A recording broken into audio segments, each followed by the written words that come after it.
We have 3 big projects coming up. The first one is building that bank to rail that I've been talking about for a while now. We have this bank that I've skated as a kicker before. You can do tricks into it. It's a pretty cool bank that was just here already. I had mentioned previously about wanting to custom make a rail that goes on top of it so you can skate up it, grind the rail, pop back in, pop over. There's like a ton of options on ways to skate it. Also ignore the sounds coming from the house up there. Our flooring is hopefully getting finished today. The second project is this, finally making that bump to rail that we were supposed to do with Keen, but then kind of ran out of time, so I'm gonna do that myself. And the third, and quote unquote final, obviously there's a never-ending list of projects that I want to get started, but those are the 3 main ones. I want to make some fingerboard rails that don't suck. And first of all, I am utterly blown away that I sold them as blems or blemishes. I sold them super cheap just for anyone that was interested in them, and obviously I made it very clear that I'm selling them for so cheap because they're blemishes. They have paint chips, the welds just look like donkey doo-doo. My CNC settings weren't always right, so some of the actual rails themselves have imperfections, and I didn't bother cleaning everything up because of the imperfections. So I sold them as blems. Completely and utterly blown away that all of these sold within, I think, 2 hours. So if you ordered one, I'm shipping those out today. I cannot put into words how appreciative I am of that. Reinvesting all of the money from these as well as the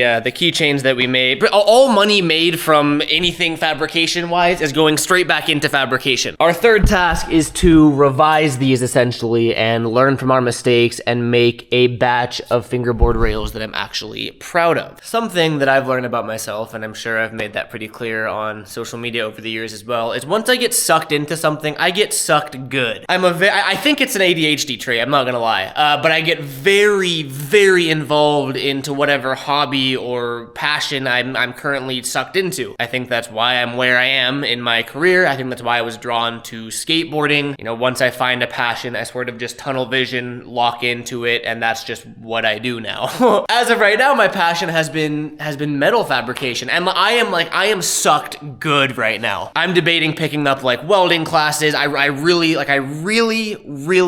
enjoy it, and I'm loving it. That being said, it's very easy to get sort of overwhelmed, and I have a million different projects going on at once, and everything's kind of cluttered and messy, and I really want to start getting prepared for those 3 projects we have coming up. Now that I'm better understanding my workflow for the CNC plasma cutter, for welding, this is just a mess. As I'm progressing through this journey, I'm sort of learning what I use, when I use it, and how I'd like it to be. Essentially what I'm getting at is we gotta reorganize the garage for the 17th time. I want to go through all of this and just add a little bit more organization. Clean up all of this, declutter that, reorganize that, which I've done like literally 6 times now. Clean and organize all this. Start going through the drawer. I'm like, that's just disgusting. Add some sort of organization to the industrial shelving that we have so I can separate wood and metal and have like the gauges of metal, the thickness kind of separated. I don't know how much we're gonna get to today, but these are all things that I want to do before we start those 3 projects that I mentioned. The plasma table is just collecting this sludge because we've been putting it to work, which is awesome, but I wanna clean it out. I'm not trying to make it like spotless or look brand new again. It's a tool that's gonna get used. I just want to get all of that grimy sludge out. Figured what we'll do is we're just gonna take all of the slats out and then just kind of scoop it up, I think. Ew, bro. Look at how nasty that is. We have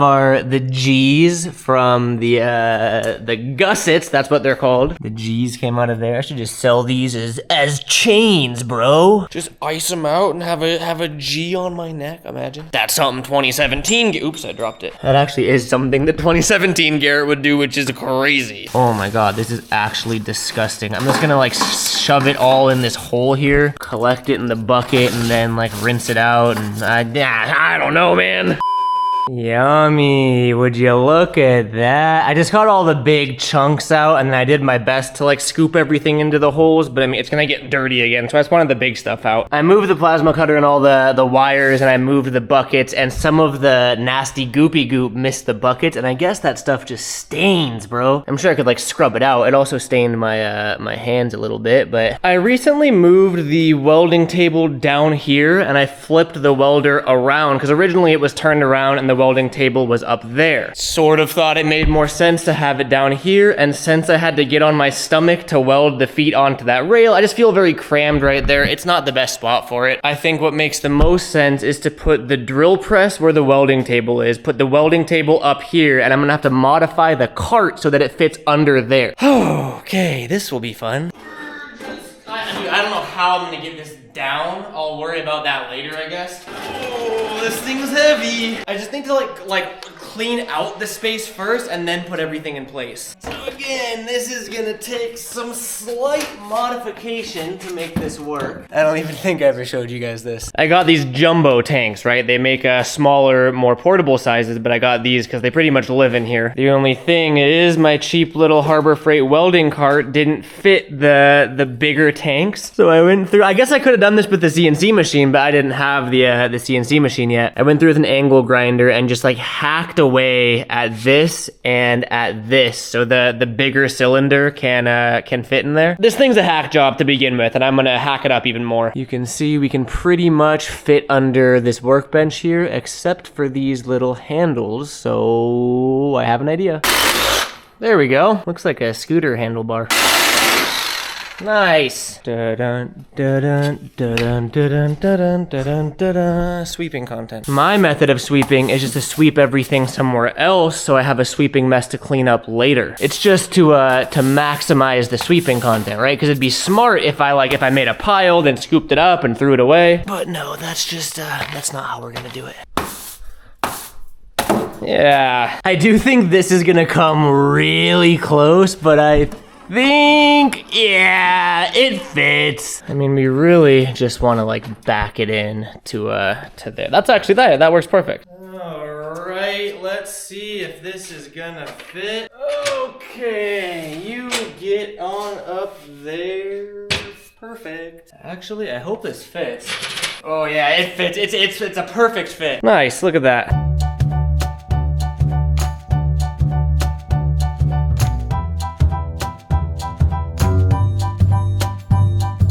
That was not fun to move. Drill press is in place. Plasma table and plasma cutter are all set up and in place. The slots and everything aren't in yet. It's just plain. Welding table is in place. The gases are all ran to the welder because the welder can do both MIG and TIG. So I have both gases hooked up. The TIG foot pedal is in place. The welding cart can come out and in. So if I wanted to weld, feet on the rail on a level surface, I can roll it out and kind of weld wherever I want over here. This little section, which is mainly all that I use for my metal work, is pretty much good to go. Now it's just a matter of cleaning up all of this and getting to this, because this is kind of gnarly. Normally when I do this sort of like organizing or cleaning content, I'll end up strapping the head mount on and kind of giving you guys like a POV action shot of cleaning. That's crazy. I do like doing the sort of POV thing. It just frees up my hands, obviously, and then I can just sort of like ramble about while I'm actually cleaning, and the audio is great, and it kind of gives us something to talk about. This time I had a ton of work cut out for myself, so I didn't even want to bother about filming or talking or sort of any of that. Figured instead I just set you guys up on a tripod and just sort of time-lapse the whole thing, because I wanted to get this done. I know this isn't the most exhilarating content, but it's stuff that has to happen. This is the prep work before we can start getting into the fun stuff, and unfortunately in life there is, you gotta do the dirty work to have fun. The difference is that I'm choosing to document it as opposed to only filming and posting the cool stuff, but it is what it is. Sort of goes hand in hand with these sort of just rough lifestyle real vlogs that I've been doing. But yeah, I hope you guys have enjoyed the the time lapses of cleaning, and now let's resume. We're done. That took multiple hours. Okay. I didn't even get to this. This is a whole different beast that I want to actually do properly, so I'm just gonna leave it as is for now. It may look just like insanity, but it is relatively organized, and if I need anything from there, I do know where it is. Eventually, I do want to do something with all this, though. I cleaned up this little area and moved the tonneau cover that was kind of blocking that. I put that over there with the rest of the car stuff. Opened up this sink again for washing your hands and everything. Put all the fingerboard obstacles here, which cleared up this area. And then all of my drawers are relatively organized now. I'm not gonna say they're perfect, but I took out all the trash and clutter, and like now at least I can grab things without the doors all getting jammed. And I mean, that's way better. Again, it's still not perfect, still could have a long way to go, but I mean, it's a tool shop workbench. What am I saying? Got my little battery charging station and all my drills here. I wanted to have them up here, but I gotta get a cover for this window first because it was just cooking the batteries right there. They're just kind of chilling there now to stay out of the sun. And then here we have our scrap metal, all sorts of stuff that I can practice welding on. Didn't bother touching the industrial shelving really. I took all the metal off, so all of this is wood. That's like house wood, siding, trim, all that. That is skate wood, that's like plywood, skate light, all stuff that we can make ramps out of. And then here is 2x4s, 2x8s, that kind of lumber and stuff. Drill press down here, accessories, and then here is our plate metal, just so it's kind of laid out so I know what I'm looking at and I can grab it easily. Got our extra tubing, both round and square. We can use that for our skate rails, legs, all of that. I thought it was cool that it can kind of store under the stairs now, so if I get like a big 20-footer, it'll come out to there and still be able to chill there. Here, I sort of just prioritized what tools I need. So the chop saw I pretty much left out, because whenever I use it, I just use it from this outlet and just let it all go into that concrete wall. This I use all the time, I just left it out. And then this stuff for when we get into woodworking, making some more ramps like that one that I keep talking about. All that stuff is there, and I mean, it looks so, I guess honestly, it doesn't even look that much better, it just is much better. You can for sure notice a difference, right? I feel like you have to be able to. It still looks like a lot, because it is a lot, but it has like a organization to it now. The plasma table looks so much nicer. It's gonna be nice having the welding table there, easily accessible. This is all stuff that I'm taking to the post office today, so once that's shipped out, this is all open now for actually working on. CNC router and kind of all the stuff I'll need for that. And then down here are the tools that I use a lot for metalwork. We just got the bench grinder and the mini chop saw for like fingerboard legs or fingerboard rail legs and stuff. I just wanted that easily accessible so I can just slap it on the workbench when it's time. I moved the air compressor over here because if you remember, it was over there. So whenever I wanted to use it, I had to disconnect the hose, coil the hose up and put the hose over there. You can see I ran the hose just behind here so the hose can kind of always be hooked up. And yes, I drain my air compressor after every use and I let the water drain out so we don't have rust and explode and kill myself. Our portable tube bender I also just have here next to the air compressor because it uses the air compressor, but this is super easy to move so we can put that wherever. This is on wheels too, so if we ever want to skate that gap that we skated in that one video, we can move that out of the way. Yeah, I don't know how long I'm gonna edit this to be, but I mean, you guys really just watched me clean the entire shop, so thank you for that. Oh yeah, I also put the rails outside for now, and I might leave them here so I can just drag them out when I feel like skating. Or if it's raining or snowing or if it's dark, we can always just drag them in here if I don't have the truck in here. That was the not so fun stuff, but the reason we did that is so we can start prepping for those 3 projects I mentioned at the beginning of this video. Project number 1, which I'm pretty much ready to start, is that bank to rail, so I want to map out the material that we need and go get it. Let's just open up this freshly organized drawer and grab our tape measure. First up, we just need to measure how long this actually is, and it is long. I mean, we don't have to use the whole. Oh, is that the end of the tape measure? This is only a 25-footer. Okay, from the wall to there is 25 feet, but you can still see there's an extra, what, 10 feet of bank maybe, but it's really small. We don't have to use all of it, and realistically, I don't think I want to use all of it. Out of curiosity, I want to see what 20 feet looks like. So that's 20 right there. The jumbo green rail that we have is 18, and that feels long to skate. In a good way though, like you can do combos on it, you can do a trick, pop off, and then do another trick on the end. Like it's a really good length. There's a joke there. So that's 20. Now I want to play a game called let's just see what it would look like if we did the whole thing. So that's 24 feet. Starting at the 24-foot mark, we have another 15 feet. So that whole section is 39 feet. At first I was kind of thinking like, oh, we don't need that long of a rail, but now that I'm thinking about it, like what if we had that long of a rail? All the way back. That would be sick. Oh man, what do I do with this information? Kind of like that. that? That's 18 plus 10, so that's 28 feet. Got another 10 feet from there to there. That's crazy, dude. I kind of just wanted to lay them out so I can picture, you know, if it's something, because I mean, that's gonna be expensive in terms of metal. Not to mention, like, that's assuming I can actually make it. If I'm buying them in 10 foot, even if I'm buying them in 20 foot sections, I'm still gonna have to butt them up together and weld them together. You know, like this, I'd have to weld that joint and then grind it down to make it seamless. And then I found out that I can't use concrete anchors. I'd need to use special asphalt anchors because this is hard to anchor to, apparently. I was thinking all the feet would be like this though, so there wouldn't be like the big legs, it'd just be these little circles, and I would just bolt them in, probably like 2 bolts. Drop in from the extension, cruise through here, you'd probably pop right about here, boom. Pop in, pop out. I mean, it'd be sick. Skate it this way too. Pop in, grind,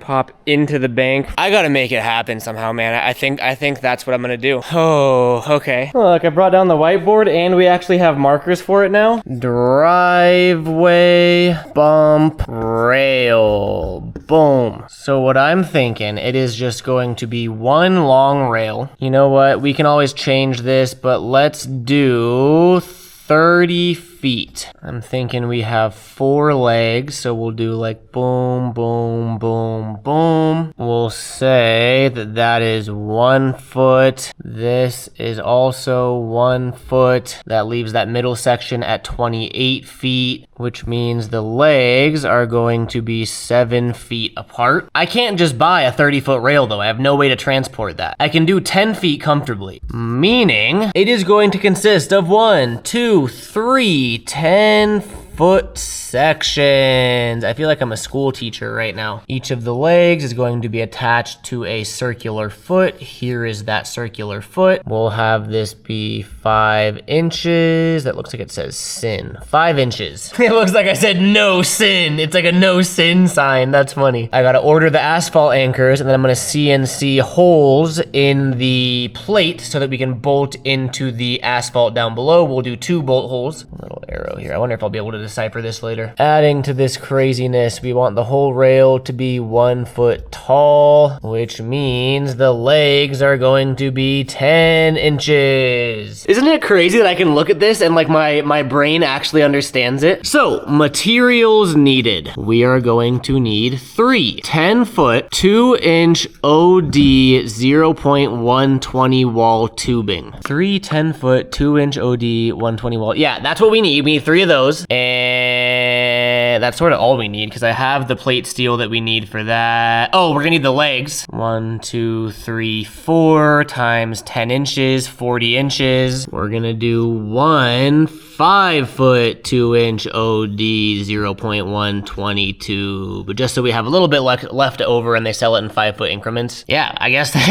Oh, we also need 8 asphalt. How do you spell asphalt? Asphalt anchors. Those are both weird words to spell. I don't think I spelled asphalt right. 2 anchors per foot. We have 4 feet. That's 8 anchors. That's the rail. That's the legs. That's how we anchor it. I have the steel for the plates. What are we giving myself for probability of success? Like 10%? Nah, well, we got this. Oh, this is gonna look so... I really, really hope this works. For so many reasons. Something that I do think is worth noting that I wanted to say on camera, there's still a lot of figuring out I have to do because it's actually great. The ground is graded for drainage, so if I were just to slap a 30-foot tube over there, it wouldn't rest even. So that beautiful whiteboard drawing that we did is still subject to change. I mainly just wanted to get my initial thoughts onto the whiteboard and for this video. After this video is posted, I'm gonna talk to some of my fabrication homies to see if there's a better way to do this. Essentially, I think this is gonna be my biggest steel haul, like the most steel I've bought at one time, and I really can't waste that. I want to make sure that I'm doing everything right. This video is going up before I'm starting the project too, so if anyone in the comments has advice or ideas on the best way to go about this, let me know. I'll be reading the comments on this video before moving forward. Yeah, I just wanted to get that out of the way. That whiteboard idea that we drew out was very, very rough. I'm just doing the material run right now. We'll get everything loaded up into the truck and then kind of go from there. We got our 3 10-footers, we got a 5-footer, and and the homie hooked it up with some scraps so I can practice. Got our plate metal, and then we got another one that I'll talk about once we get back to the house. All right, we're gonna go. This is gonna be so embarrassing to talk about. Well, no, actually, it's gonna be the opposite of embarrassing. I'm proud of it. Do you remember? This was probably what, 2 weeks ago, where I literally did a whole talking point about how nervous I was going into a metal supply store. How I felt clueless. The social anxiety was getting to me, and like that whole. You remember that, right? I've been going pretty consistently now because I keep having to get more metal because we're working on stuff nonstop. I managed to overcome that fear of asking stupid questions. Like I the first time I walked in there, I was like, listen, I don't know what the fuck I'm talking about. I'm gonna ask stupid questions. What do I like? Can you help me? And they were super helpful. And since then, I mean, I've gone in multiple times. I'm starting to like know everyone there, and they know me when I walk in. And like homie just like gave me a bunch of advice. I asked him how he thought I should do it, and he gave me his advice on that. He let me go through and pick up any scrap metal I wanted to practice. It's kind of crazy. Well, it's not crazy because it's fucking common sense. But it's like all I had to do was get past my own insecurities, like my own fear of talking to people and being clueless, and like people are helpful and people are nice. I just thought that was worth sharing because I saw a bunch of comments when I first talked about it of people relating, be like, bro, I know what you mean, like I hate going out in public, I hate sparking conversation. I still hate it, but now that I overcame that barrier at the metal supply store, like it feels great. Like I look forward to going in there and kicking it with the homies. Thought I'd share it. That's cool. Metal haul. Wow, imagine getting out of the truck and seeing a rail there. That'd be so sick. Yeah, bro, that's the way. We're gonna make this happen. Let's open this up now that we have our beautifully clean shop today. Oh, it feels like I just made my bed, except instead of my bed, it's my shop. Like it feels refreshing to be in here now and not all like claustrophobic. All right, let's show you what we ended up with here. 10, 20, and 30 feet of that 2-inch tubing, which is what I make the rails out of. I was talking to the guy at the metal supply store about the best way to weld these together, because originally I was just gonna hold them together and weld them. Or at least that's as far as I'd thought it through. But we ended up with this piece right here, and this is going to solve all of our problems. You can see it's gonna be a very tight fit and really hard to do with one hand. Don't tell me I gotta hit it with an angle grinder. We did a test fit at the store, so I know it works. There just might be some burrs on there that's preventing it from going in. Oh, it's so close. Okay, I'm gonna have to hit it with an angle grinder, but you get the point. Essentially, this smaller tube goes inside that tube like that, and then you can put another one of the bigger tubes on the other side. I'm gonna cut this up, obviously, probably to 6-inch sections. It'll go inside there, and then you can connect them together, and that way they're gonna be perfectly like even with each other, and it's not gonna be a weak point anymore because there's that extra support there. And then our 2x2 1/4-inch plate. This is for fingerboard obstacles because believe it or not, I learned something. Up until now, all of my fingerboard rails have been using 3/8-inch steel, and they are big. Like they are big, expensive to ship, and heavy, which I like the heaviness of them. I was looking at it, and I was also looking at some other fingerboard rails like not made by me, and 1/4-inch is more than enough. So if we just make that same sort of bike rack rail using this 1/4-inch slab, it should be able to cut cleaner because the 3/8 is really pushing the plasma cutter to the limit. We'll have cleaner cuts, it'll be cheaper to ship, and I think they'll just look and feel better. And then here we just have some extra scrap metal to practice welding. So we have all of the tubing we need for our rail. We have all the metal we need for our fingerboard rails. Mission success. I'm just gonna slap this in our newly organized storage space for it. Probably should have wore gloves for that. Metal has been unloaded, and now we can actually back the truck into the shop now that we have this space. Oh, productive day, baby. This felt good. Got all of our tubing stored and ready. We have all of our plate metal stored and ready as well. This was pretty much the calm before the storm. I think the next step, and probably the next video, is going to be prepping everything, getting the feet cut to the plates, getting the tubing actually welded together to make the 30-foot rail that we need, cutting and notching the legs, sort of getting everything ready to be assembled. And then hopefully from there, I mean, I'm sure we're gonna run into some setbacks. Hopefully we're able to work through them. As long as we're able to get this done without wasting the material, I don't really care what we run into. The whole purpose of all of this is to get my practice in. You kind of need mistakes and failures to learn. So, oh man, looking forward to reading the comments of this video. I'm excited, dude. I've really been loving this fabrication journey. All right, well, appreciate you guys coming along for the ride of organizing and cleaning. Hopefully it wasn't terribly boring. Catch you next video, and that's where the fun is going to begin. So see you guys next video. Peace out.